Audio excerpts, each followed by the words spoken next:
Hello friends. Now our topic of discussion today is DNA libraries. DNA libraries, or they are also called as gene libraries. It's a collection of cloned restriction fragments of DNA of any organism or a cell. There are two kinds of libraries actually. They are genomic libraries and complementary DNA, that is cDNA libraries. That is DNA library and cDNA libraries. Genomic libraries ideally contain a copy of every DNA nucleotide sequence in a genome, whereas complementary DNA, that is cDNA libraries, contain those DNA sequences that appear actually as mRNA molecules, and these differ from one cell type to other cell types.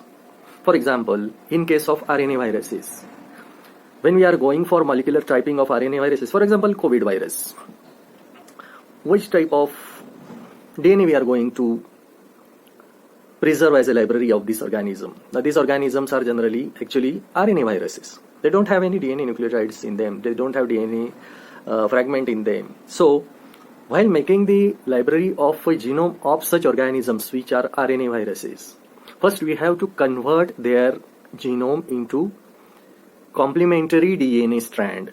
For this, reverse transcriptase enzyme is used to convert their RNA into a complementary DNA, and this sequence of the complementary DNA or these complementary DNAs are just like the mRNAs. So now, what is genomic DNA libraries? A genomic library is the collection of fragments of double-stranded DNAs obtained by the digestion of total DNA of an organism with a restriction endonuclease enzyme and subsequent ligation of that fragment to a particular vector. The recombinant DNA molecules are multiplied, replicated within the host bacterium. The amplified DNA fragment represents that entire genome of that particular organism, and so they are called as genomic library of that organism. However, a cloned complementary DNA, cDNA, lacks introns and the control regions of the genes like DNA, which are present in DNA genomic libraries. So, what are these complementary DNA or cDNA libraries? If a gene of interest is expressed at a very high level in a particular tissue, it is likely that the mRNA or messenger RNAs corresponding to that gene is also present at a high concentration in that cell or in that organism. This mRNA in the cell can also be used as a template to make a complementary double-stranded DNA sequence, and so it is called as cDNA molecule. And this is done by using enzyme reverse transcriptase. The resulting cDNA is thus a double-stranded copy of mRNA. cDNA can be amplified by cloning or by PCR, that is polymerase chain reaction. What is the sequencing of cloned DNA fragments? The base sequence of DNA fragments that have been cloned and purified can be determined in the laboratory. The original traditional procedure of this method was the Sanger dideoxy method, which we have already discussed earlier while discussing the sequencing. The single-stranded DNA to be sequenced is used as a template for DNA synthesis by DNA polymerase enzyme. A radioactive primer complementary to 3' of the target DNA is tagged, is added, is hybridized along with the 4 DNTP molecules. The sample is divided then into 4 reaction tubes, and a small amount of one of the DNTP, DDNTP, that is D-deoxyribonuclease triphosphate, is added to these 4 tubes. Because it contains 3-hydroxyl group, incorporation of DDNTP into a newly synthesized strand terminates its elongation at that point.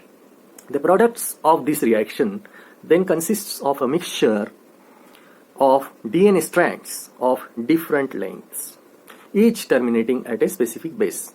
Separation of the various DNA products by sizes using PAGE, that is polyacrylamide gel electrophoresis, followed by autoradiography yields a pattern of bands from which DNA based sequence we can read. The other method of sequencing is automated DNA sequencing, GenNext DNA sequencing, or modern advanced DNA sequencing. Modern automated DNA sequencing systems are designed to generate over 500,000 bases of sequences per day using sequencing gels contained in multiple capillary tubes rather than a slab which is used for gel electrophoresis. Preparation and loading of the samples onto the capillary gels is carried out by robotics, and data analysis is also performed automatically by computerized programs. Then there are various enzymes. Those are used in molecular biology, especially in this sequencing and DNA library preparations. We have already discussed about them earlier also. Alkaline phosphatase. It removes phosphate group from 5' of DNA, preventing unwanted religation of cut DNA. DNA ligase joins compatible ends of DNA fragments, that is blunt or complementary cohesive ends. ATP DNA polymerase 1, that is another enzyme that synthesizes DNA complementary to DNA template in a 5'3" direction. It starts from an oligonucleotide primer with 3 OH end.